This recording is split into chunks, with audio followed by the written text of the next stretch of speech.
കോടാലിയിൽ വീടിനുള്ളിൽ പാമ്പ് കടിയേറ്റ അനൂഷിനെ വെന്റിലേറ്ററിൽ നിന്ന് മാറ്റി. കുട്ടി വീട്ടുകാരോടൊപ്പം സമയം ചെലവഴിക്കാനും ഭക്ഷണം കഴിക്കാനും ആരംഭിച്ചു.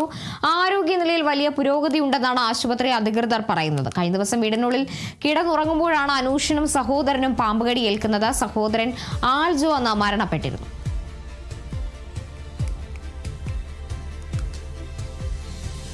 എന്തായാലും ദുഃഖത്തിനിടയിലും ആശ്വാസകരമായ വാർത്ത തന്നെയാണ് പുറത്തേക്ക് വരുന്നത്.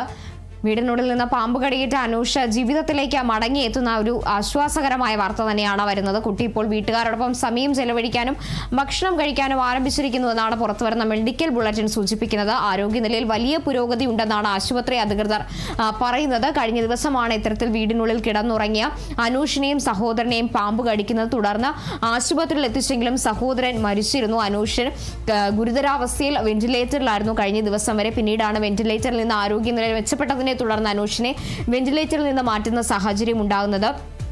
സഹോദരൻ ആൽജോ നേരത്തെ മരണപ്പെട്ടിരുന്നു. എന്തായാലും ആ ഒരു മരണത്തിനിടയിലും അനൂഷ് തിരിച്ചു വരണമെന്നൊരു പ്രാർത്ഥനയായിരുന്നു ഉറ്റവർക്കുണ്ടായിരുന്നത്. എന്തായാലും ഇപ്പോൾ അനൂഷിന്റെ ആരോഗ്യനിലയിൽ വലിയ പുരോഗതി ഉണ്ടെന്ന് തന്നെയാണ് ആശുപത്രി അധികൃതർ അറിയിക്കുന്നത്.